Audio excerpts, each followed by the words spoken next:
വിശുദ്ധ റമദാനിൽ നേടിയ ആത്മവിശുദ്ധിയും സൂക്ഷ്മതയും നിലനിർത്താൻ വിശ്വാസികൾ ത്യാഗപൂർണമായ ജീവിതം നയിക്കണമെന്ന് വിസ്ഡം ഇസ്ലാമിക് ഓർഗനൈസേഷൻ ദാറുൽ ഖുർആൻ യൂണിറ്റ് കോട്ടപ്പുള്ള സ്റ്റാറ്റസ് മാൾ ഓഡിറ്റോറിയത്തിൽ സംഘടിപ്പിച്ച റമദാൻ വിജ്ഞാനവേദി ആഹ്വാനം ചെയ്തു.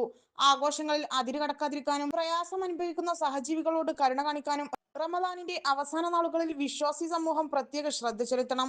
സാമ്പത്തിക വിശുദ്ധി നേടാനായി സകാത്ത് വിഹിതം അർഹരിലെത്തിക്കാൻ വിശ്വാസികൾ കടുത്ത ജാഗ്രത പുലർത്തണം. സാമ്പത്തിക വിശുദ്ധി നഷ്ടപ്പെട്ടാൽ മറ്റു ആരാധനാ കർമ്മങ്ങൾക്ക് യാതൊരു സ്വീകാര്യതയും ലഭിക്കില്ലെന്ന തിരിച്ചറിവും വിശ്വാസികൾക്ക് ഉണ്ടാവണമെന്ന് വിജ്ഞാനവേദി അഭിപ്രായപ്പെട്ടു.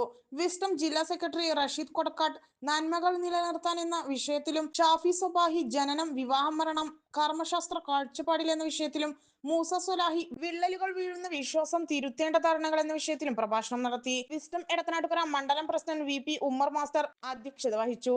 വിസ്ഡം ജില്ലാ ജോയിന്റ് സെക്രട്ടറിമാരായ ഒ മുഹമ്മദ് അൻവർ, സാദിഖ് ബിൻ സലീം, ജില്ലാ വൈസ് പ്രസിഡന്റ് ടി സദഖത്തുള്ള, മണ്ഡലം മുൻ president Hamza Madasseri, Wisdom students മണ്ഡലം പ്രസിഡന്റ് ബിൻഷാദ് വെള്ളേങ്ങര, കെ റഫീഖ് എന്നിവർ പ്രസംഗിച്ചു.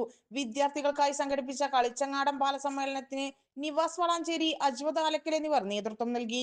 ദാറുൽ ഖുർആൻ സ്കൂൾ ഓഫ് ഖുർആൻ സെന്റർ, അൽ ഹിക്മ മദ്രസ എന്നിവിടങ്ങളിലെ വിവിധ മത്സര വിജയികൾക്ക് ചടങ്ങിൽ സർട്ടിഫിക്കറ്റുകളും സമ്മാനങ്ങളും വിതരണം ചെയ്തു. സ്ത്രീകളും കുട്ടികളും അടക്കം ജീവിതത്തിന്റെ നാനാതുറകളിൽപ്പെട്ട നൂറുകണക്കിന് പേർ പ്രഭാഷണം ശ്രവിക്കാനെത്തി.